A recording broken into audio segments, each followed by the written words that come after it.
Alors, vous avez des places si vous voulez vous asseoir, vous avez des places assises ici. Ouais, d'accord. Donc, bonsoir à toutes, bonsoir à tous. Bienvenue à la boutique Potemkin. Voilà, vous connaissez peut-être le principe de nos rencontres, vous nous connaissez peut-être ou pas. Donc, je fais un petit rappel tout de même. Donc, Potemkin, c'est une maison d'édition, donc on édite des DVD. Elle existe depuis une quinzaine d'années, et la boutique également existe depuis une quinzaine d'années. On essaie de rassembler ce qui se fait au niveau voilà, du patrimoine, des sorties un peu plus actuelles. Et puis on a tout un rayon livre où on essaie de rassembler aussi des sorties qui se font autour du cinéma. Et régulièrement, depuis une dizaine d'années, on accueille une fois par semaine un invité, une invitée autour de... le prétexte, c'est la sortie d'un DVD ou d'un livre, mais l'idée, c'est de parler assez librement, tranquillement, de cinéphilie, de faire le lien entre l'invité et la boutique, et puis de mettre en avant ce qui sort. Et cette semaine, donc, on est très heureux d'avoir avec nous Jean-Marc Lalanne, qui a eu la bonne idée de sortir un livre, Delphine Seyrig en construction. Donc voilà, on va discuter, on va échanger pendant une quarantaine de minutes, et puis après il y aura le moment de dédicace qui se fera ici ou là-bas.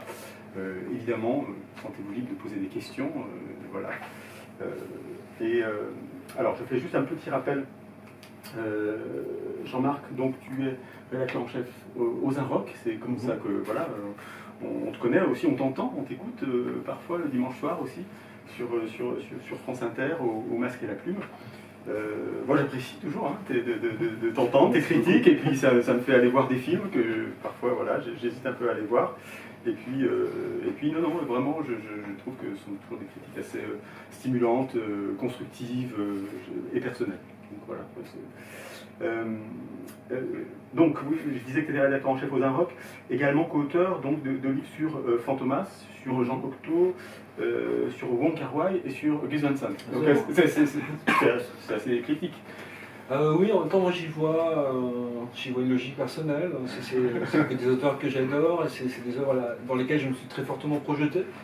Et je dirais que chez Gus Van Sant et Wong Kar-wai, même si leur style sont évidemment dissemblables, j'y vois quand même un goût pour la stylisation et une exigence formelle qui me les rend proches, et en même temps qu'une empathie très forte pour les personnages qu'ils filment et qui me touche très personnellement. D'accord. Oui, c'est recevable. Mais, première question, un peu rituelle que je pose à mes invités, c'est un premier souvenir, parce qu'avant de parler du livre, avant de parler de Delphine Seyrig, j'aime bien parler de la cinéphilie de l'invité. Donc c'est une première image ou un premier souvenir de cinéma, de salle de cinéma. Alors parfois des invités parlent de ce qu'ils ont vu à la télé aussi, parce qu'ils ont découvert voilà, les films qu'ils ont marqués via la télé. Et toi alors, tu es originaire d'où déjà? D'une petite ville dans le sud-ouest de la France qui s'appelle Orthez. Et quand j'étais enfant, dans les années 70, il n'y avait qu'un seul cinéma. Mais malgré tout, dans la France des années 70, dans une ville de 10 000 habitants, il y avait quand même un cinéma d'art et d'essai où j'ai pu découvrir des films de Bergman, de Bresson. Ah oui. Ouais. Je pense que l'état de l'art et d'essai aujourd'hui est quand même plus affaibli. Dans une ville de 10 000 habitants, il y a 40 ans, on pouvait encore voir des œuvres radicales, minoritaires. Et une première émotion, ou une première image Alors, la première image, c'est quand même la télévision, et j'ai un souvenir, je crois que j'ai 5 ans, lorsque je vois La Belle et la Bête de Jean Cocteau. Ah oui, donc très tôt. Voilà, c'était assez suffisamment marquant, puisque j'ai fini par écrire un livre sur le cinéma de Cocteau. Et évidemment, j'étais extrêmement frappé par l'onirisme du film, par ce monstre émouvant incarné par Jean Marais. Et j'ai des plans, enfin j'ai vu depuis le film énormément de fois, mais l'effet qu'ont eu sur moi les plans de la première fois sont toujours intacts. Et quand je me souviens de certains plans, je me souviens du moment où je les ai découverts à 5 ans. Le visage qui fume de Jean Marais à un moment donné, sa souffrance physique, en proie à l'espèce de feu qui le consume. C'est des choses qui m'ont très fortement marqué, enfin. Et comment ça s'est construit comme ça? Comment on construit une cinéphilie artaise? Alors, ça t'accompagne? C'est un rendez-vous que tu t'es donné ou je sais pas, tu t'es senti tout de suite un peu chez toi dans cette salle de cinéma ou ou tu t'es dit tiens il faut que je vois tout de tel auteur? Comment ça fonctionne? Oui, avant les auteurs, il y a eu les acteurs et les actrices, et plutôt les actrices. Et encore une fois, l'état, je parlais de l'état de l'industrie du cinéma de la RDC à cette époque. Qui a évolué, mais ce qui a encore plus évolué, c'est la présence du cinéma à la télévision, qui était très très forte à l'époque. Et il était possible, lorsque j'étais enfant, de voir des films de Truffaut, de Chabrol en prime time à la télévision. Donc assez tôt, j'ai pu me familiariser à des œuvres d'auteurs qui arrivaient jusqu'à mon foyer. Et j'ai développé une sorte de compulsion qui consistait à noter les filmographies d'actrices. Mes parents achetaient un programme de télévision très populaire qui était 7 jours. Et j'en découpais les articles sur les films et j'attribuais moi-même des notes, comme je faisais les 7 jours. J'écrivais les notes que j'attribuais au film à côté de celles qu'attribuait le magazine.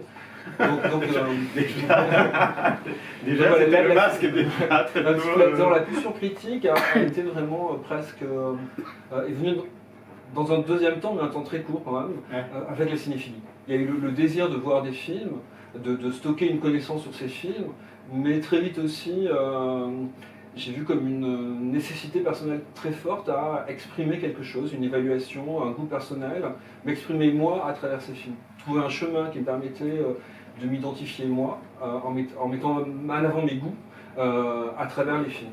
Et donc la critique m'a tout de suite passionné. Et ensuite, il y a eu la découverte des magazines de cinéma. Mais voilà, ça s'est accompagné de lecture, j'imagine. Dans un premier temps, le magazine Première, qui était très populaire dans les années 80 et que j'ai lu de manière très fervente à partir de l'âge de 12-13 ans. Et dans un deuxième temps, à 15 ans, la découverte des cahiers du cinéma. Et que le cinéma pouvait être un objet de pensée et d'écriture. Et assez tôt, je pense qu'à l'âge de 16 ans, j'ai pu me formuler que mon destin, pour employer un grand mot, serait d'écrire au cahier du cinéma. Et j'ai eu la chance que ça se produise. Et évidemment, moi j'imagine que tu rencontres les écrits de Danem aussi, par exemple. Quelles ont été les critiques comme ça que tu lisais, ou encore une fois, les rendez-vous que tu te donnais Alors moi, quand j'ai découvert les cahiers dans les années 80, Danem n'écrivait plus, il écrivait dans Libé. Et je me suis mis à lire Libé un peu après les cahiers. Donc j'ai plutôt découvert Danem par Libé, puis ensuite par les recueils d'articles. Et j'étais évidemment très très frappé, à la fois par sa capacité à élaborer des théories un peu englobantes sur le cinéma à travers des films, mais aussi plutôt à la fin de sa vie, lorsqu'il s'empare du cinéma comme d'un outil autobiographique, notamment dans ses derniers livres comme Persévérance, et où le cinéma devient des petits cailloux posés sur un chemin qui est sa propre vie. Ça me bouleverse complètement, et donc ça a été très très marquant, mais j'ai été aussi marqué collectivement par la rédaction des cahiers des années 80. Qui était constitué de l'équipe? Olivier Assayas, par exemple, qui était un peu le jeune de l'équipe et qui écrivait sur les objets qui pouvaient le plus me parler, peut-être, un cinéma un peu rock, qui allait, disons, de Cronenberg à Jarmusch, mais aussi Bergala, Bonitzer, qui m'ont vraiment appris énormément de choses. J'ai découvert qui était Barthes, qui était Lacan en lisant Bonitzer et Bergala. Les critiques de Bonitzer sont assez incroyables. Je me rappelle, il y avait une critique du Pulp Fiction de Tarantino, là. Je trouve ça lumineux, quoi. Il avait des fulgurances comme ça. Trafic. Oui, alors que les cahiers n'aimaient pas du tout Pulp Fiction, et moi non plus à l'époque. C'est l'éloge de la distraction. Distraction, c'est ça. Et oui, son texte était très fort et allait à contresens de l'opinion des cahiers de l'époque. Donc, mais aussi, je continue sur la critique, j'ai aussi été extrêmement marqué par l'équipe cinéma de Libération des années 80. Et pas seulement Danet, mais aussi Gérard Lefort, dont j'ai adoré la manière de s'amuser avec le cinéma, de faire des textes extrêmement joueurs, drôles, d'une extraordinaire vivacité. Et aussi Skorecki, qui est une sorte d'anti-Louis Skorecki, donc qui est un ami de Serge Danet, et qui a écrit dans Libé des années 80 aux années 2000. Et notamment une chronique quotidienne sur les films à la télé, et qui était une sorte de réappropriation de l'histoire du cinéma à travers un esprit assez délirant et qui réussissait presque tous les jours à dire des choses jamais dites et jamais pensées même, tellement son esprit était paradoxal sur le cinéma, qui m'éblouissait. Mais c'est curieux parce qu'on m'a demandé aujourd'hui un film qui s'appelle Les Cinéphiles, donc Ah, tu vois, qui est oui, diffusé, c'est on m'a la demandé diffusion, aujourd'hui. Oui, voilà, c'est ça, il y a des films. Alors, comme j'ai demandé à chaque invité, je t'ai demandé une liste de films en lien ou pas avec ton ouvrage sur Delphine Seyrig. Mais je prends juste le premier, tu m'as mis en numéro 1, pas en numéro 1, mais le coffret Jacques Demy. Et ça, voilà, ça te permet de raccrocher aussi un peu. Jacques Demy est le numéro 1. Voilà. Bon, alors. C'est pas seulement le premier qui m'est venu à l'esprit, c'est vraiment à la fois le premier chronologiquement, c'est peut-être le premier cinéaste. Je vois le Demoiselle de Rochefort à l'âge de 8 ans, je crois, et Podane avant l'âge de 10 ans. Et c'est assez facile, je n'ai aucun mérite, mais j'arrive à identifier la permanence d'un style entre les deux films et la mise en place d'un univers personnel très fort où la musique et la couleur en sont les constituantes majeures. Et je peux dire que je comprends ce que c'est qu'un artiste de cinéma et un auteur grâce au cinéma de Jacques Demy. Et puis un peu plus tard, adolescent, j'ai découvert Les Braves de Cherbourg, Lola, et chacun de ces films a été vraiment une sorte d'outil existentiel décisif pour moi. Oui. Et même ces films, et Dieu sait qu'il y en a, des films un peu ratés, un peu boiteux, où la musique est un peu moche, et où quelque chose dans la présentation est mal régulé. Même ces films-là, en fait, ont beaucoup compté pour moi, des films comme Parking, comme Eddie Oscar, qui sont des films plus malades de Jacques Demy. Parking avec Francis Huster. Ouais. Ah, oui. Le film avait été écrit pour David Bowie, il s'est retrouvé avec Francis Huster, ça change un peu la donne. Mais je l'aime quand même beaucoup. Oui, parce que tu parles de. Bah, c'est marrant, tu parles de Podane. Moi, je me rappelle avoir montré Podane à mes nièces. J'ai vu ma belle-sœur me regarder avec un regard noir, comme ça. Mais qu'est-ce que tu montres à mes enfants qui avaient 7-8 ans Voilà. Ça me semble le bon âge pour voir. Oui, c'est ça. Non, mais bon, elle ne s'attendait pas à voir comme ça mise en scène d'une manière un peu. Des propositions d'inceste comme ça. Tu parles de ton arrivée à Paris. Et tu parles de la mort de Delphine Seyrig et de Jacques Demy à quelques mois d'intervalle. Et tu finis une dizaine de jours. Une dizaine de jours, voilà. Ouais. Donc oui, effectivement, je me souviens de ces deux unes de Libération, qui étaient vraiment mon quotidien. D'abord sur Seyrig et puis sur Demy. Et ça correspondait pour moi à un moment donné où tout à coup, ce dont j'avais envie qu'il devienne ma vie professionnelle, la critique du cinéma, et donc tous les gens qui faisaient le cinéma, comme je quittais la province de Paris, devenaient très, très proches. Et en même temps, quelque chose s'éloignait avec la mort de ces deux personnes qui avaient été aussi constitutifs de ma cinéphilie. Donc effectivement, mon arrivée à Paris est associée à ce double chagrin, qui est la mort de Delphine Seyrig et de Jacques Demy, coup sur coup. Et c'est assez beau la façon dont tu parles de ces photos c'est Agnès Varda qui te. Eric Simon avait fait un gros dossier sur Jacques Demy. Et Agnès Varda avait retrouvé des images du tournage de Podane où on voit l'arrivée de la fée par le plafond. Elle déchire le plafond et tombe dans la chambre de la princesse au ralenti. Et donc on voit la manière dont a été fabriquée cette scène. Il y a un grand échafaudage qu'on ne voit évidemment pas dans le film. Et au sommet de l'échafaudage, il y a Delphine Seyrig dans sa robe de la fée des Lilas qui regarde le vide. Et Jacques Demy, on sent qu'elle a peur. Et Agnès Varda, qui légende les images, le raconte. Delphine a peur de sauter. Et Jacques Demy lui prend la main, il lui parle à l'oreille pour lui dire n'aie pas peur, vas-y, saute. Et donc c'est un montage de plusieurs images où on voit Delphine Seyrig sauter dans le vide et devenir flou en tombant, et Jacques Demy qui la regarde tomber, et Agnès Varda termine en disant Delphine saute d'abord, Jacques 10 jours après. Et ça m'avait vraiment bouleversé la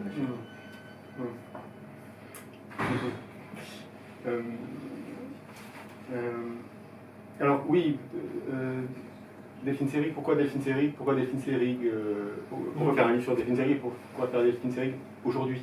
On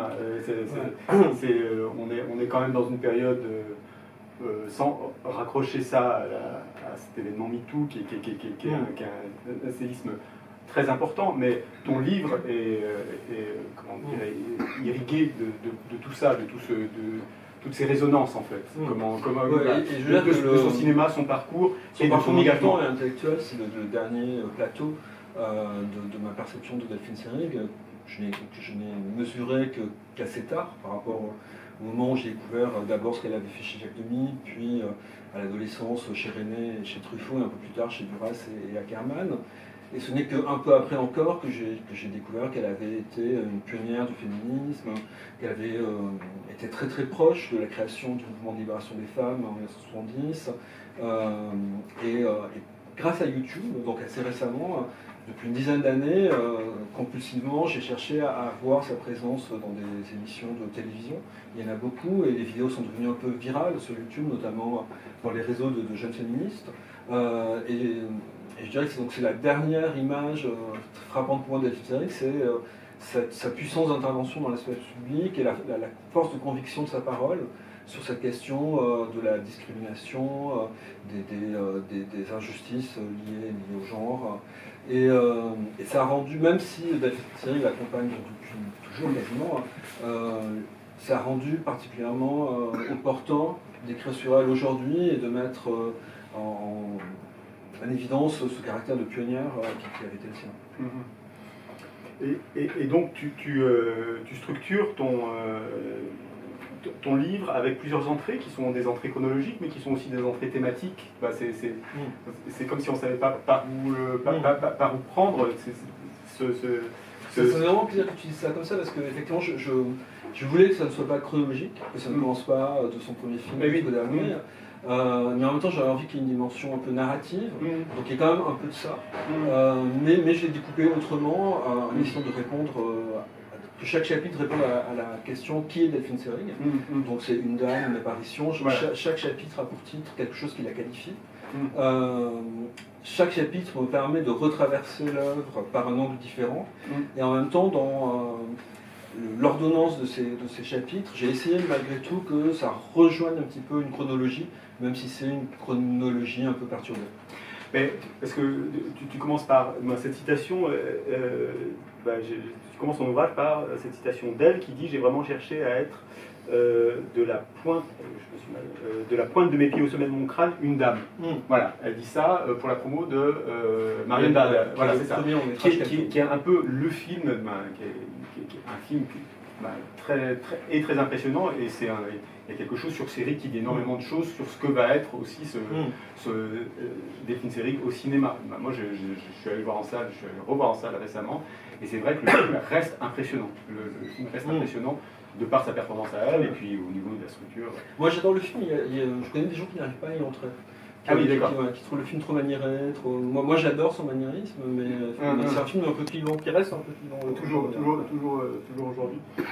Mais sur ta question, ce que tu disais, c'est-à-dire que c'est à la fois un film qui va imprimer une image très forte, qui va être reproduite pendant au moins une dizaine d'années, c'est-à-dire qu'elle va incarner des dames extrêmement sophistiquées, une idée de la féminité très glamour, très élaborée, un jeu un peu expressionniste, avec de plus en plus une dimension ironique portée sur ce glamour et ce côté féminin hyperbolique.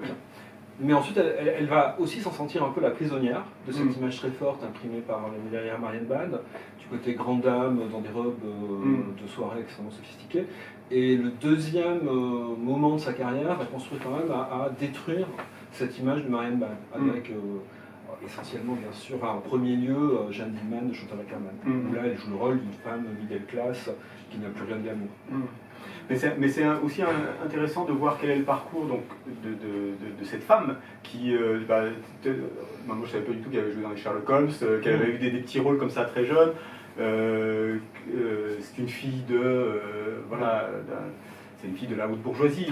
C'est ça, en fait, c'est un parcours. Vas-y, Si j'ai choisi de commencer par cette citation où elle dit que pour Marianne Bad, elle a voulu devenir une dame, c'est parce que cette citation, elle est étonnante par rapport à son origine sociale, puisque être une dame, c'était sa vocation depuis le début, puisque sa mère était aristocrate, s'appelait Hermine de Saussure, Ferdinand de Saussure, le grand théoricien du structuralisme, était son grand-oncle, son père était un haut fonctionnaire issu de la très grande bourgeoisie. Elle avait à la fois le capital économique, mais aussi le capital intellectuel et culturel.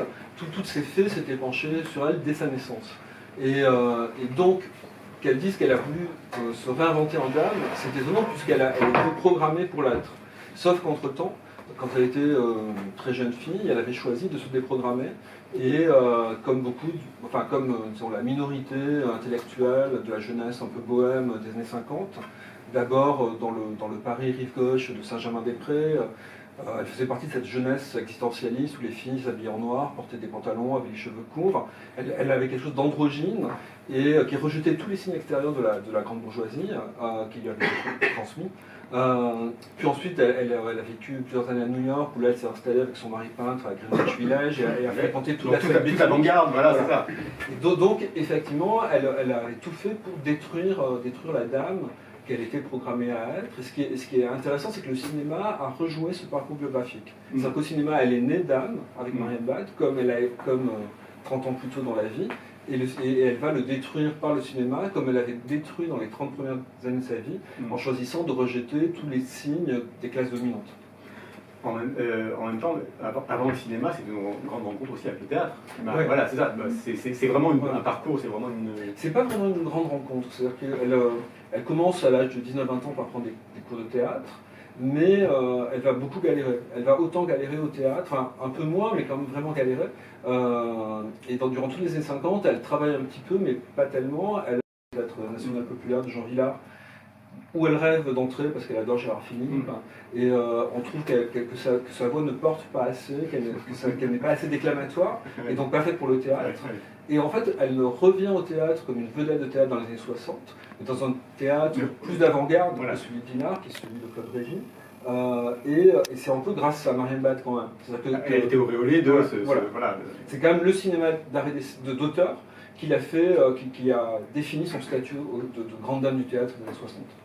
Mais c'est curieux parce que quand on pense à Seyrig, on pense à cette personne assez iconique, et en même temps tu parles de tous ces rendez-vous manqués. Tu parles du TNP de Villard, tu parles aussi d'une certaine façon, la première fois qu'elle va à l'Actor Studio, elle n'est pas acceptée, voilà. Tu parles aussi de la Nouvelle Vague, qui curieusement, elle n'a pas tourné de film emblématique avec la Nouvelle Vague. Elle a quand même tourné avec Truffaut le second rôle. Voilà. Et René quand même, elle a fait 2 films majeurs, mais René il a un statut un peu satellite. Oui, hybride, un peu, ouais. Mais, et puis moi, ce que j'ai appris, c'est Beckett.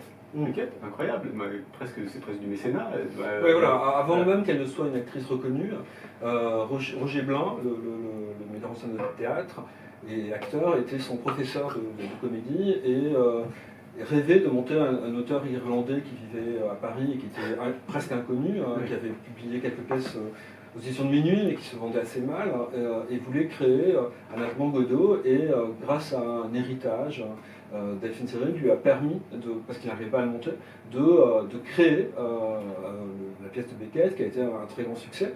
Et beaucoup plus tard, 10-12 ans après, elle a fini par jouer du Beckett, elle est devenue amie avec Beckett, elle a même fait un film adapté de sa pièce comédie, tourné par Beckett en co-réalisation avec Marine Garmix. Donc elle a été proche de Beckett, mais elle a été proche de beaucoup de gens dans des avant-gardes, pas seulement cinématographiques ou théâtrales, mais aussi par son mari, par la peinture, elle a connu Alice Neal, Laurence Kelly. Voilà, c'est ça, Jasper Jones, Rochenberg. Mais c'était l'avant-garde des arts plastiques. Son frère était un élève de Messiaen. C'était quand même, elle était au bon. Et par le cinéma, elle a été très proche de Roch Grillet et Duras, donc d'une voilà. Et en même temps, tu parles du rendez-vous manqué avec Nathalie Sarraute. Oui, qui, à ma connaissance, elles ne se sont pas rencontrées, mais j'utilise un concept de Sarraute qui est le soupçon pour dire que Delphine Seyrig, par la distanciation qu'elle amène dans son jeu au cinéma, elle rejoint la théorie du soupçon de Nathalie Sarraute qui consiste à dire que la modernité, c'est précisément de s'interroger de manière réflexive sur toutes les conditions de la représentation. Et je pense que Delphine Seyrig, dès qu'elle joue, elle fait ça en fait. Elle met à distance ces personnages, la représentation, la narration. C'est vraiment l'actrice absolue pour moi de la déconstruction. Ouais. Mais c'est intéressant, j'aime beaucoup le chapitre que tu consacres au corps, et où tu nous présentes 2 catégories de comédiennes pour toi. Les comédiennes du visage, peut-être parler de ça, et les comédiennes du corps. celle du visage, donc... oui, c'est une tentative. Non, mais c'est assez stimulant parce qu'évidemment qu'on pense à des, à des films, on pense à des styles de jeu.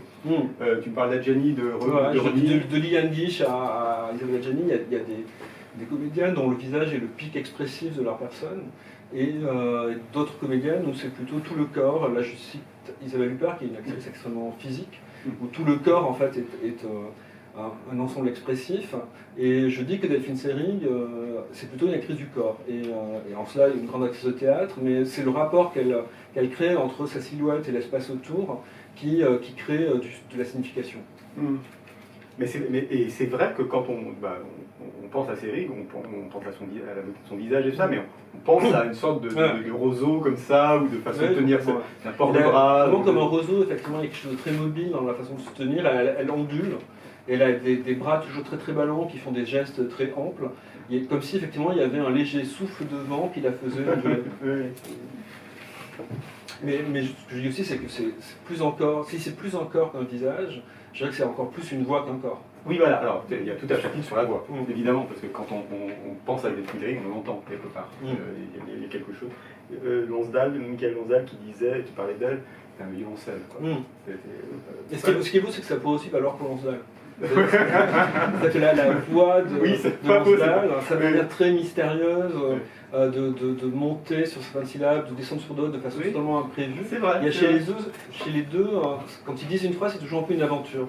Le sens reste un peu en suspens, on ne sait pas trop comment ça va se finir. Oui. Et c'est pas un hasard si Duras a construit Une-Garçon, qui est un grand film sur les voix, à partir de ces deux voix qui sont sûrement les plus marquantes de tout le cinéma français. Oui, tout à fait. Est-ce que alors pour écrire ce livre, toi tu vois beaucoup de films, tu vois les films de Seyrig, tu lis, j'imagine, voilà, ce qui a été écrit. Oui, a commencé par une biographie de Marie Granger qui est très bien faite et qui m'a appris beaucoup de choses factuelles sur Delphine Seyrig. Mais est-ce que tu vas voir des comédiennes, par exemple, pour leur demander, qui ont été contemporaines de Seyrig, qui ont joué ou qui ont été peut-être rivales, peut-être, je ne sais pas. Est-ce que des remerciements, j'ai vu qu'il y avait des remerciements à des comédiennes. Oui, mais c'est presque un gag. D'accord, Quand je remercie certaines actrices, mais c'est plutôt par la place qu'elles ont occupée dans mon imaginaire, dans la manière dont elles m'ont permis de construire un discours sur le cinéma à travers les actrices. Mais je ne les ai pas rencontrées pour parler de Delphine Seyrig. Je l'ai quand même envisagé, c'est-à-dire que je me suis dit que je pourrais aller voir Bulogier, qui a été très proche d'elle, mais finalement j'ai préféré être seul avec elle en fait, et ne pas m'encombrer de la parole des autres. D'accord, ok. Non, qui aujourd'hui est encore contemporain ou de Seyrig, je me pose la question. Il y a celui qui a été son compagnon pendant plus de 20 ans, c'est Samy Frey. Tu n'as pas rencontré? Non, que je n'ai pas rencontré, d'accord. Et il y a Bulogier. Après, Lonsdal était déjà décédé parce que je commençais le livre. Donc il y a à peu près que, en fait, dans les grands contemporains de Seyrig. Jean-Pierre Léaud. Mais non plus, je n'ai pas cherché à le rencontrer. Ouais. Mais par contre, après avoir écrit le livre, il se trouve que pour mon travail de journaliste de cinéma, j'ai fait une interview récemment avec Isabelle Huppert. Et Isabelle Huppert, au tout début de sa carrière, a joué dans un film qui s'appelle Aloïse, de Viviane Camadec, où elle joue la jeunesse du personnage, ce qui occupe à peu près un quart du film. Et 3/4 du film, c'est la maturité du personnage, et le personnage est dès lors incarné par Delphine Seyrig. Et donc j'ai demandé à Isabelle Huppert de me raconter, mais elle a très peu croisé, puisqu'elles ne sont pas dans les mêmes scènes, puisqu'elles jouent le même personnage.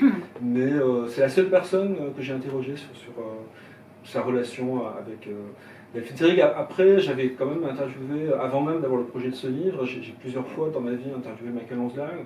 À chaque fois, un peu en fan, je lui ai demandé de me raconter des choses sur Delphine Seyrig. Mais je ne savais pas quel usage j'en aurais à l'époque, sinon de le raconter dans les interviews. Je crois qu'il y a quelques... Agnès Varda, que j'ai assez bien connue, aussi m'a quand même un peu parlé de sa relation. Elles étaient très amies, donc elle m'a aussi un peu parlé de Delphine Seyrig. J'ai quand même eu accès à des témoignages, mais qui ne m'ont pas directement servi pour le livre.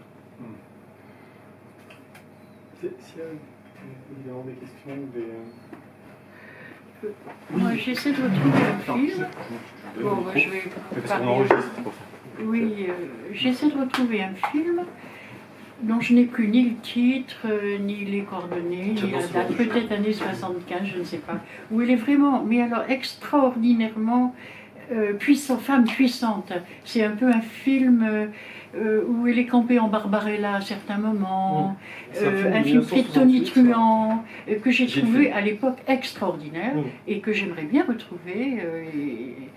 C'est Oui. Mr. Freedom de William Ball. Ah oui, bah, Ah, oui, j'ai non, trouvé on ce peut film rien. vraiment à tous égards marquant. Oui, c'est une Mais sorte. on n'en c'est parle c'est un jamais. film assez drôle. Ouais, il est pas très connu. Il est drôle en plus. Ah, ouais, il est très drôle. Oui. C'est une comédie sur Oui, une c'est ça. satire de l'impérialisme Justement. américain. Oui, Une tout à fait. sorte de Captain America qui s'appelle Voilà. Mr. America dans le film, Voilà. arrive en France pour mettre au pas la France de 1968, qui est soupçonnée par les États-Unis d'être sujette à une dérive communiste. Et, J'ai oublié ça. et c'est Delphine cool, hein. Seyrig joue le rôle d'une Barbarella, effectivement, qui Extraordinaire. serait la compagne d'une sorte de Gaulle métamorphosé en super-héros qui vit longtemps. Ah, voilà. Mais en fait, on découvre que si elle fait semblant de faire le jeu de l'impérialisme des Américains, en Oui, fait, c'est très elle est maoïste et Oui, voilà, traîtresse. voilà, voilà. Hein. Ah, mais, Et elle est géniale un dans le film, elle a une ovni, espèce un de grande ovni, je trouve, perruque hein. qui est comme une Oui, grosse c'est boule ça. orange, Et un et un corps peu Jackson 5. Et un Et, corps et effectivement, extraordinaire. elle est un peu en pom-pom girl. Oui, c'est ça. Chérie, Plus, Ouais, plus, très très, oui, très très oui, érotique. plus que ça. Hein. Oui, oui, oui, oui.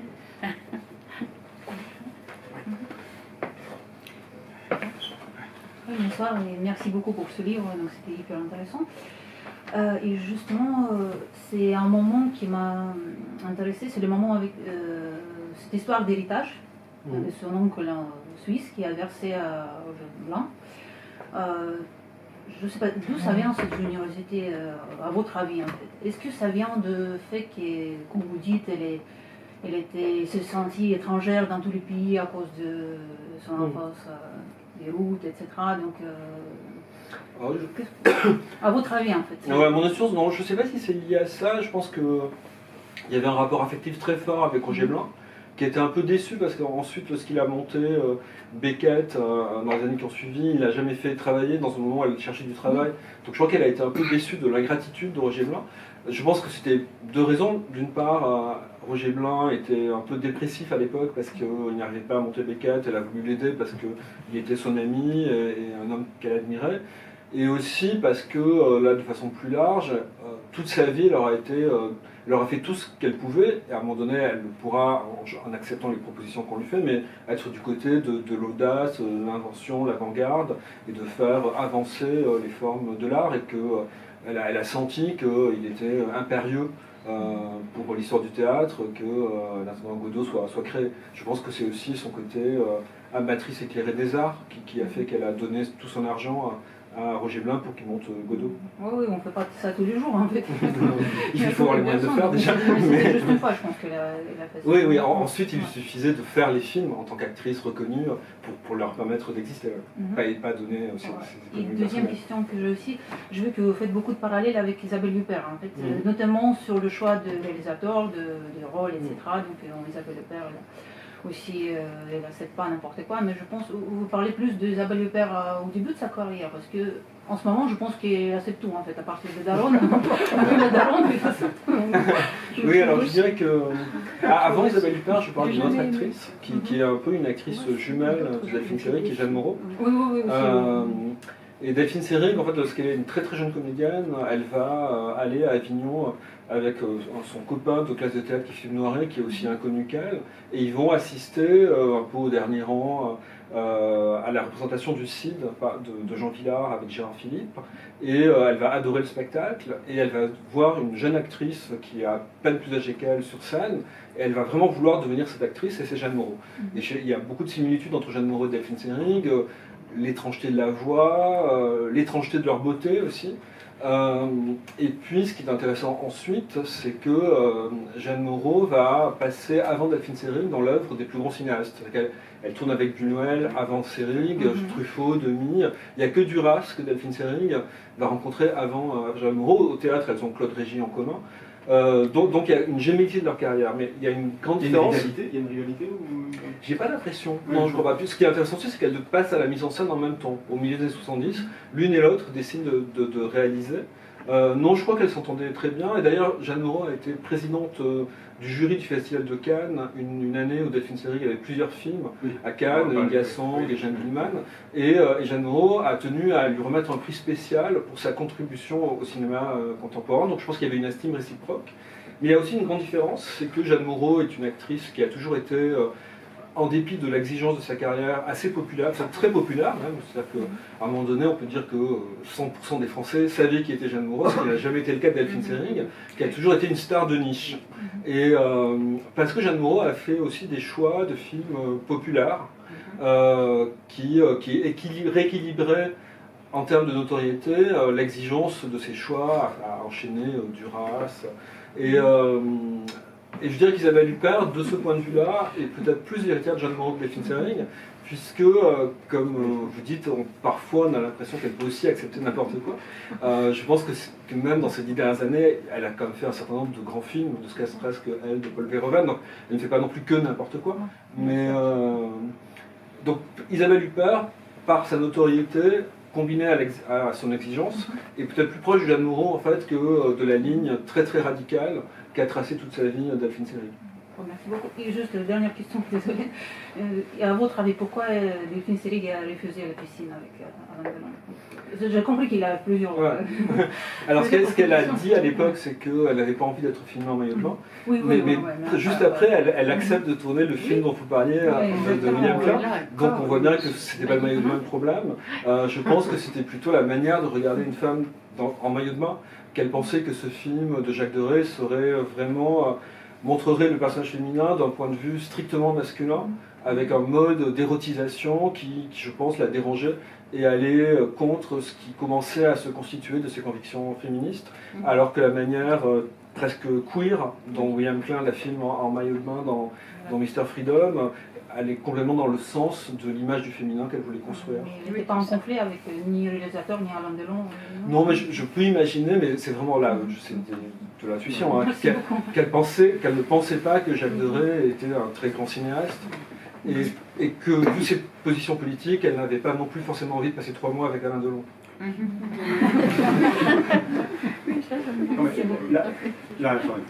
Question. Oui, est-ce que vous pourriez nous parler un petit peu de Delphine Seyrig comme réalisatrice et plus particulièrement le film Sois belle et tais-toi qui vient de ressortir en salle? Oui, bien sûr. Au début des années 70, elle découvre qu'il existe des ateliers de formation à la vidéo, dont un mené par Carole Rossopoulos, qui est donc une vidéaste militante qui documente les manifestations, les mouvements sociaux, qui fait des films sur les premières manifestations féministes, sur les manifestations ouvrières, et qui donne aussi des cours pour vivre aux femmes essentiellement, parce qu'elle pense que, donc Carole Rossopoulos pense que le cinéma est le domaine des images réservé aux hommes, et que la vidéo, parce que c'est beaucoup plus maniable et beaucoup moins cher, permettra l'émergence d'une parole minoritaire. Et donc elle veut entraîner les femmes à prendre la parole avec cet outil très maniable qu'est la vidéo. Et Delphine Seyrig donc découvre l'existence de ces ateliers, s'y rend, devient très très amie avec Carole Rossopoulos, et ensemble, et avec quelques autres femmes qui deviendront aussi ses amies, elles vont fonder un collectif qui s'appelle Les Insoumises, et vont faire plusieurs films qui sont, c'est pas des fictions, c'est des documentaires, et plutôt des documentaires avec un contenu politique fort, féministe, et au bout de 2 ans, elle décide de faire un film qu'elle signera seule, en dehors de ce collectif, qui est Sois belle et tais-toi, où Carole Rossopoulos est quand même très présente, puisque c'est elle qui le filme, elle est la chef opératrice, mais c'est ce projet qui consiste à donner la parole à 23 actrices pour qu'elles racontent leurs conditions de travail, les contraintes afférentes à leur travail. Ce film-là, ça sera vraiment son œuvre à elle. C'est elle qui interroge les 23 actrices. Les 23 actrices, c'est Jane Fonda, les actrices de... Oui, pas seulement. C'est ça qui est, ce qui est beau, c'est qu'elle n'a fait aucune sélection. C'est-à-dire qu'elle a passé une annonce où utilisait ses réseaux pour dire qu'elle avait ce projet, qu'elle demandait à des actrices de se raconter. Et toutes seules, donc Jane Fonda, elles étaient amies parce qu'elles avaient tourné chez Joseph Losey quelques années plus tôt. Donc certaines actrices ont dit qu'elles voulaient en être, mais c'est des actrices venues de tout pays, italiennes, québécoises, américaines, françaises, anglaises, et toute notoriété, toute génération confondue. Il y a à la fois de très jeunes filles comme Marianne Schneider ou des actrices beaucoup plus âgées, et Delphine Seyrig n'a fait aucune sélection. Toutes celles qui ont voulu y être, y étaient. Et ça c'est très beau parce que c'est vraiment une démarche totalement inclusive. Voilà. Et donc il n'y a pas que des actrices connues, il y a aussi des actrices totalement inconnues. Non, j'ai interrompu, tu étais sur le... Non, je crois que j'avais terminé sur les films de... À moins que vous ayez une autre question sur ces films. Mais dans le dispositif également de C'est toi, il y a quelque chose de très radical, hein, du plan fixe, de laisser la parole, de ne pas intervenir, de ne pas jouer... Ouais. Oui, elle a retranché toutes ces questions du film. C'est un questionnaire qu'elle a de 5-6 questions qu'elle pose à toutes les comédiennes qu'elle rencontre, mais au montage, elle a retranché les questions. Donc il n'y a que les réponses, à une exception près. Il faut déduire les questions des réponses. Et ça crée un effet de surgissement de la parole sans aucune digue, parce qu'elle retire les questions. C'est vraiment une parole en cascade, il y a un effet de geyser très très fort. Et pour utiliser, disons, une expression très contemporaine, de libération de la parole, puisqu'on a vraiment le sentiment, vu leur état d'émotion, que ces femmes sont sidérées qu'on leur pose ces questions. Oui. Les questions, c'est est-ce que vous avez déjà eu l'occasion de tourner une scène chaleureuse avec une autre femme, c'est-à-dire pas une scène de compétition autour d'un homme, de rivalité sur quelque sujet que ce soit, et elles réalisent, quand on leur pose la question, un, qu'on ne leur a jamais posé cette question, et deux, que cette question est extrêmement pertinente, puisque pour la plupart, Jane Fonda accepté, elles n'ont jamais eu l'occasion de jouer ça. Que systématiquement, lorsqu'elles ont eu une scène avec une autre femme, il était question d'un homme et c'était plutôt un rapport de compétition, de rivalité. L'amitié féminine était quelque chose qui à l'époque n'était pas représenté. Ce fameux test de Bechdel. Voilà, qui a été créé 10 ans plus tard. Je me suis toujours demandé si la dessinatrice qui a créé ce test, Bechdel, connaissait le film de Delphine Seyrig. Il est possible que non et que ce soit un hasard, mais en tout cas c'est vraiment la même question. Donc ce test qui évalue le sexisme des films. Voilà, c'est ça. Et c'est un des critères. En fait, il faut qu'il y ait dans un film, pour qu'il ne soit pas sexiste, au moins une scène entre deux femmes qui parle d'autre chose que d'un homme. Ce qui est hallucinant, c'est aussi ces interventions télé. On se rend compte de la violence machiste des émissions télé de l'époque, des émissions grand public. Je sais pas, ça va de Pivot à Bernard, à Drucker, je sais pas, c'est vraiment... il y a cette scène sidérante d'émission de télé de la fin des 70 où Michel Drucker lui dit vous êtes une femme qui pense, et de manière... mais toutes les femmes pensent, seulement très peu ont l'occasion de le montrer. Et c'est vrai que vu d'aujourd'hui, c'est assez sidérant qu'on puisse aussi impunément poser ce type de questions. Et il y a toujours quelque chose aussi où alors, ce qu'on lui renvoie au visage, c'est sa beauté. C'est-à-dire que c'est sa beauté et son extraction bourgeoise ou plutôt aristocratique. Ça sera Madame Seyrig. J'ai oublié ma note, mais qui passe à gauche en robe Chanel, voilà. Qui pense à gauche en robe Chanel, voilà. Ça sera toujours ça qui lui sera opposé. À partir du moment où elle devient plutôt une invitée très prisée par les plateaux de télévision qui déjà dans les années 70, avant Cyril Hanouna, adoraient les clashs, donc elle est vraiment invitée face à des cohortes d'hommes sexistes pour créer de l'électricité négative. Et ce qu'elle fait de manière très vigoureuse. Et donc on la voit s'énerver, être très en colère sur des questions comme la légalisation de l'avortement. Et effectivement, le lendemain dans la presse, il y a des commentaires souvent très véhéments, insultants sur son attitude, et on la renvoie effectivement pour délégitimer sa parole à ses origines sociales, à sa distinction, sa manière de s'habiller. Et à son type de beauté, à ce type de beauté froide, codée, à certains codes de beauté. Dans mon souvenir, parce que j'en ai vu à l'époque un certain nombre, c'était ce qui revenait aussi. Oui, son port, son maintien. Oui. Et son élégance, ce type de femme-là. Et d'ailleurs, il y a un de ses premiers travaux, un de ses premiers documentaires, qui était une sorte d'analyse comme ça d'une séquence où Françoise Giroud est invitée sur un plateau télé entourée de politiques ou de journalistes, et elle est ministre ministre du... Elle est secrétaire d'État à secrétaire la d'État à la condition condition féminine.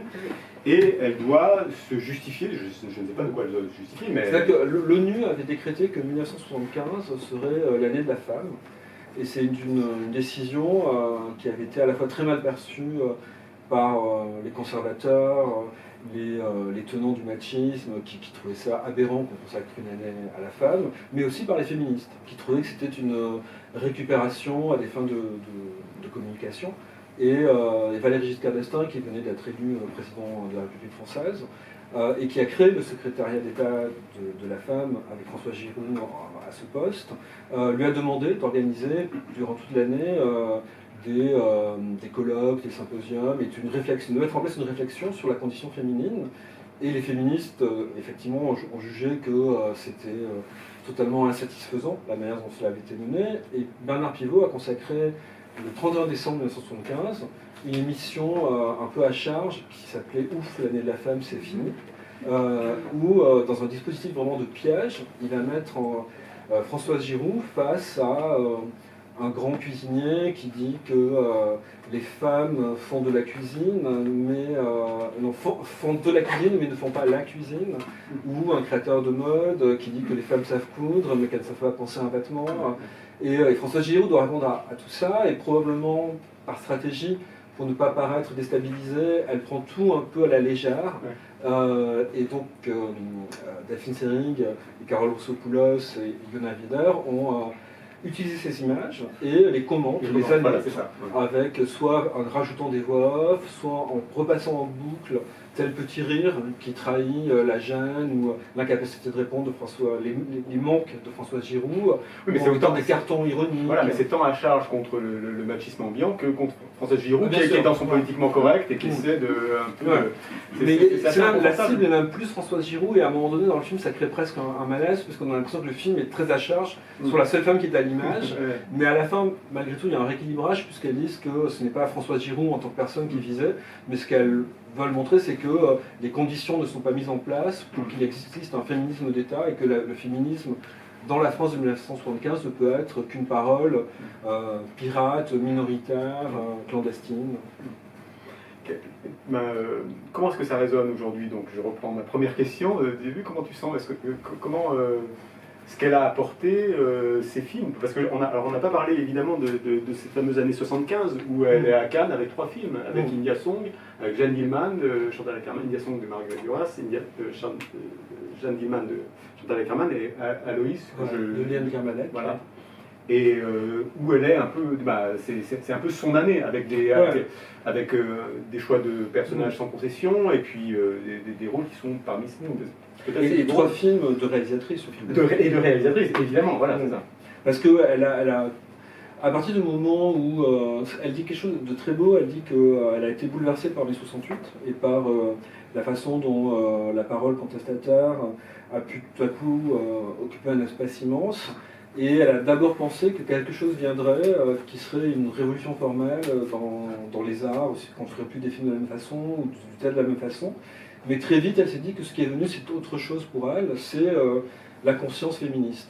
Et à ce moment-là, elle a réalisé qu'elle n'avait tourné, à l'exception de la musicale de Marguerite Duras, qu'elle tourne en 67, mais jusqu'en 74, elle n'a tourné qu'avec des hommes. Et elle pense qu'il est absolument impérieux que les femmes créent leur récit, prennent la parole, et elle va pouvoir, en 1975, faire ces 3 films qui sont très très différents formellement, et en même temps qui décrivent 3 situations d'enfermement, puisqu'Aloïse, c'est l'histoire d'une femme artiste qui va passer toute sa vie dans un asile psychiatrique. India Song, c'est l'histoire d'une femme d'ambassadeur qui est totalement piégée par sa vie mondaine et son statut d'objet d'une sorte de prédation sexuelle autour d'elle, et qui finit par se suicider, et Jeanne Dielman, qui est le grand film de l'enfermement domestique. Donc c'est 3 situations d'enfermement qu'elle va pouvoir incarner au service d'une parole de femme cinéaste. Donc pour elle, c'est pas seulement parce qu'elle est à Cannes avec 3 films, c'est vraiment une sorte d'apothéose de ce qu'elle a cherché, de pouvoir être porteuse d'un regard féminin sur le monde. Et d'ailleurs, c'est à peu près au même moment, parce qu'on peut dire qu'elle est arrivée au bout de ce qu'elle pouvait faire en tant qu'actrice avec ces 3 films, et c'est à ce moment-là qu'elle devient cinéaste, elle entreprend après ces films-là, Sois belle et tais-toi. Alors moi j'aimerais beaucoup voir aussi, parce qu'à la fin du bouquin tu parles d'une réalisatrice allemande, Ulrike Oettinger, c'est ça. Il y a eu 2 films, je ne sais pas si ces films sont visibles, mais ça a l'air d'être... Ces films, donc Ulrike Oettinger, c'est une cinéaste allemande de la génération de Fassbinder, Schroeter, Wenders, qui fait partie du nouveau cinéma allemand et qui, avec Werner Schroeter, en incarne le point le plus excentrique, le plus anti-narratif, le plus foldingue, même c'est vraiment comme des grands carnavals, les films de Ulrike Oettinger. Et ces films n'auront jamais été distribués en France. Et Seyrig d'ailleurs dira, c'est par hasard si on distribue Schroeter, même si c'est de manière un peu clandestine, mais au moins on peut voir ces films en France et pas celui de son homologue féminin qui est Ulrike Oettinger. Et donc cette cinéaste d'avant-garde allemande, à un moment donné où le cinéma français l'a un peu mis sur la touche dans les années 80, va l'inviter 3 fois à jouer dans ses films. Et le premier film, Frick Orlando, est un film très impressionnant qui réécrit le Orlando de voilà, c'est ça. Oui. Et où elle joue plein de personnages. Voilà, elle joue plein de personnages. Ah non, mais ça m'a intrigué, je me suis dit... Et je pense pas qu'il y ait... Enfin, je crois pas, tu sais mieux que moi qu'il y ait des éditions DVD. Bah non, pas d'édition française. Mais il faut s'y mettre. Mais je sais pas, j'aimerais bien savoir ce que ça vaut, c'est voilà, comme au-delà du témoignage. Après, on peut voir ces films, on peut les... ça va te choquer énormément ce que je vais dire, on peut les télécharger illégalement sur Internet. Non, c'est bon, je survis. Des questions encore, des dernières questions. Donc on passe à la dédicace. Voilà. Non mais bon, voilà, tout ça pour dire que là, voilà, j'ai appris 1000 choses dans l'ouvrage qui était passionnant, qui donne envie de revoir. Alors, bonne nouvelle, le film Jeanne Dielman va sortir en salle en avril et en DVD en fin d'année, septembre, novembre, chez Capricci. Donc, et il y aura un coffret Ackerman 2024 qui est annoncé chez Capricci aussi. Donc, il faut être un peu patient, mais voilà, c'est des films qu'on va réussir à voir et à revoir. Non, mais bon, il y a énormément, il y a énormément de choses, mais bon, je vous invite surtout à vous plonger dans... Et puis en plus, bon, voilà, c'est pas avoir de compliments, mais c'est très bien écrit. C'est très bien écrit, c'est très agréable à lire. Et voilà, et c'est encore une fois, il y a quelque chose de si personnel. Donc on sent que voilà, c'est écrit par quelqu'un qui a aimé ces films, qui a aimé cette comédienne. Et on finit peut-être sur ma première question. Donc Seyrig aujourd'hui, alors non, double question. Comment ça résonne encore une fois avec l'époque, avec notre époque? Et où est-ce que tu vois des héritiers, des héritières, tant au niveau des comédiens, peut-être plus au niveau des comédiens plutôt qu'au niveau des hommages, des références, du méta, ou qu'on retrouve, tu parles de Bertrand Mandico, tu parles de Yann Gonzalez, et plus des comédiennes. Où est-ce que tu vois les héritières? Donc, 2 questions. Moi, j'ai été très frappé il y a déjà 25 ans. Ou héritier, hein, voilà.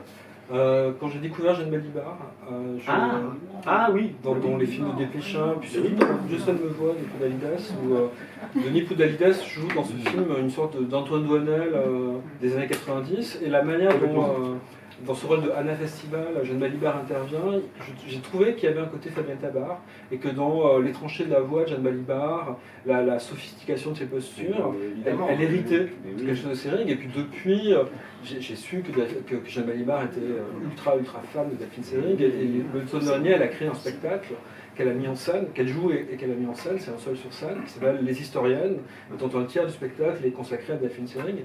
Donc je pense que c'est vraiment une source d'inspiration très très forte pour elle. Et alors, moins sur des questions de ressemblance ou de similitude de jeu, je vois dans la parole d'Adèle Haenel, dans sa colère, dans son emportement, dans son courage aussi, pour dénoncer des inégalités, des injustices, de remettre en cause la façon dont on fait les choses, une audace qui est héritée vraiment de Delphine Seyrig. Oui, c'est vrai. Oui, et évidemment, mais c'est vrai que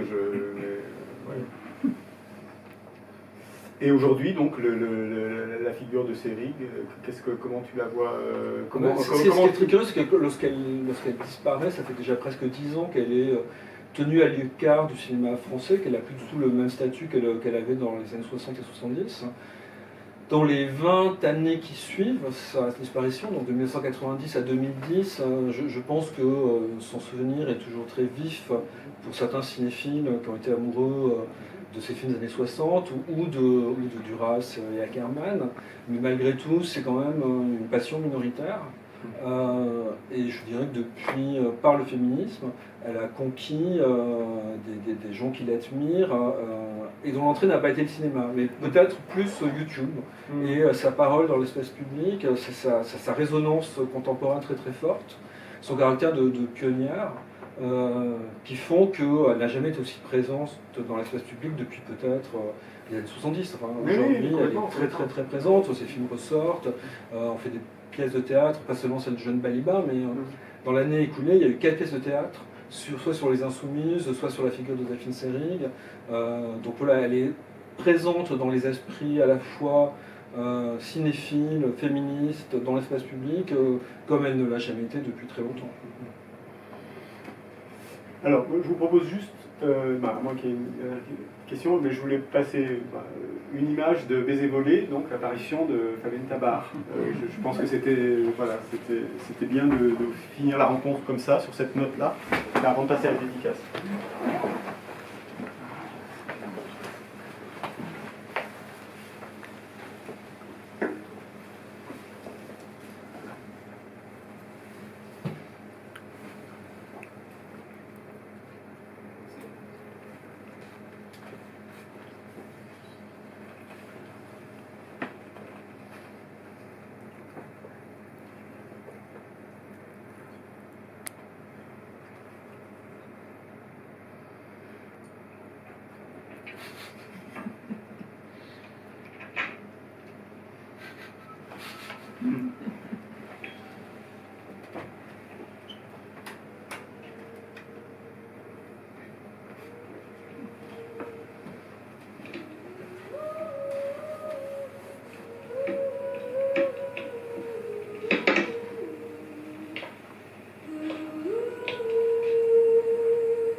Madame, vous n'aviez pas le droit d'entrer ici.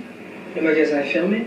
Si toutes les clientes faisaient comme vous. Mais si toutes les clientes faisaient comme moi, toutes les clientes s'appelleraient Fabienne Tabart. Je suis la femme du patron. Oh, excusez-moi, je suis vraiment confus, je suis désolé. Non, mais c'est pas grave du tout. Vous faites votre travail. C'est vous le nouveau. Oui, c'est moi. Oui. Antoine, c'est ça? Qu'est-ce que vous pensez de ces chaussures? Trop dorées pour la robe, là.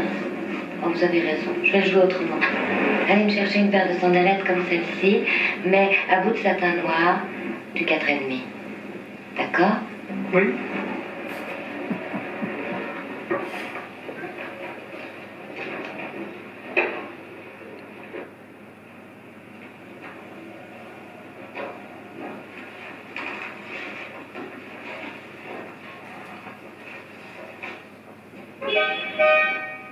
Et pour ne pas changer, M. Tabart, il s'impatiente.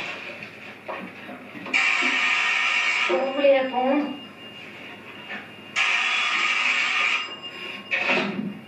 Allô? Je comprends pas bien ce que vous me dites.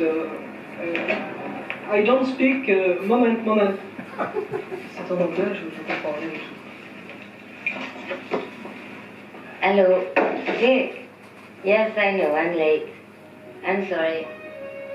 Yes? Well, you go ahead, we'll join you. I'm sorry I was held up at the store. Right, tell Jeannette. I'm sorry. George is waiting outside. Goodbye. Those are ennuyé de me rapporter ça à l'appartement. Vous me montez maintenant. Bon, je file. Bonsoir, Antoine. Vous savez comment faire? Vous travaillez bien tard.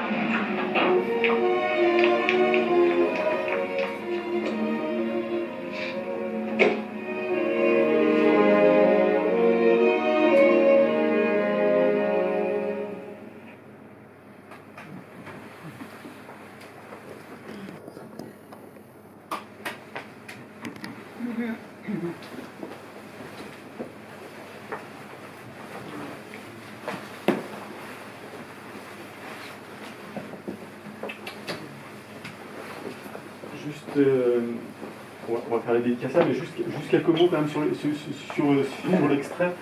Et il est assez étonnant, je trouve, même, je sais pas, le rythme des chants contre chants et tout ça, il y a quelque chose qui... Il travaille quelque chose de D'abord, il y a l'effet de l'extrême dilatation de l'apparition de la Fitzgerald par la mise en scène, ouais. Le fait qu'il multiplie les espaces intermédiaires sans les couper. On aurait pu imaginer un montage beaucoup plus cut. Et là, je dirais qu'il y a l'héritage d'Hitchcock dans la mise en scène chez Truffaut. Il crée quasiment un effet de suspense, presque rien, qui est quelle est l'origine de ce bruit qu'il a entendu dans le débarras des chaussures et dont il ne connaît pas l'origine. Donc tout à coup, il y a une montée dramatique par des effets de dilatation de la mise en scène qui en font un très très joli moment de cinéma. Il y a l'utilisation de ce chant qui est vraiment le chant d'une sirène, oui. Et qui donc attribue à Delphine Seyrig et à la voix de Delphine Seyrig, qui est un élément absolument décisif de son jeu, ceux d'une sirène. Et puis, et même quand ils sont l'un en face de l'autre, c'est un chant contre chant, il n'y a pas la même valeur de plan, et puis ouais. C'est très haché, c'est comme si c'était des flashs presque. Oui, bien sûr. C'est l'effet de l'apparition. Voilà, c'est ça. C'est des flashs. Et il y a aussi une manière de la cadrer avec davantage d'espace, de la mettre en relation avec le lieu, c'est souvent une actrice qu'on a envie de filmer en plan large, en fait. Oui, complètement, ouais. Et même la scène quand ça arrive à le téléphone, on a l'impression d'avoir un meurtre en direct, ou je sais pas, il y a quelque chose de... Non, mais c'était... Et on peut dire, c'est juste dans ce qui suit, comme il est détective, en fait, il est en fait infiltré dans cette boutique de chaussures. Alors, il doit mener une enquête sur le patron, qui est Michael Lansdale, et qui est l'époux de Delphine Seyrig. Et donc il va faire un rapport, et il y a la scène d'après, dans une cabine téléphonique, il va qualifier la découverte de la femme du patron, et il va dire donc ce mot-clé qui est ce n'est pas une femme, c'est une apparition. Et entre la première scène où Delphine Seyrig apparaît dans le film, celle-là où elle est vraiment filmée comme une apparition, et la dernière scène où elle rejoint Antoine Douanel dans son studio pour avoir un rapport sexuel avec lui, il y a un long monologue du personnage qui va expliquer que justement elle n'est pas une apparition, mais qu'elle est une femme, et qu'une femme c'est en fait une construction, qu'elle s'est maquillée, qu'elle s'est apprêtée. Et ce qui est très troublant, à la fois ce qui est très intelligent dans le film, c'est d'avoir construit cette espèce de mystique de la femme et de la star de cinéma comme apparition, et de la déconstruire ensuite par cette scène où elle dit que justement elle n'est pas une apparition mais une femme. Et ce qui est beau, c'est que le discours de Delphine Seyrig, enfin de Fabienne Tabar dans le film, est très très proche de celui de Jane Fonda dans Se rebelle et tais-toi, qui va raconter comment on l'a construite aussi pour être le type féminin qu'elle a incarné dans ses premiers films pour la Warner. Et ce que dit Jane Fonda est presque identique. On m'a maquillé, on m'a apprêté, on m'a demandé presque de s'arracher. Et donc très très proche du monologue de Delphine Seyrig dans Baiser volé. Bon. Tout est là dans le livre. Un grand merci à toi, Jean-Marc, pour le temps.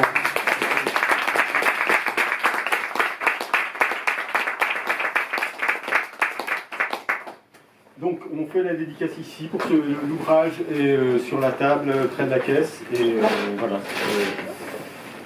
Jean-Marc, c'est pour toi le jeu.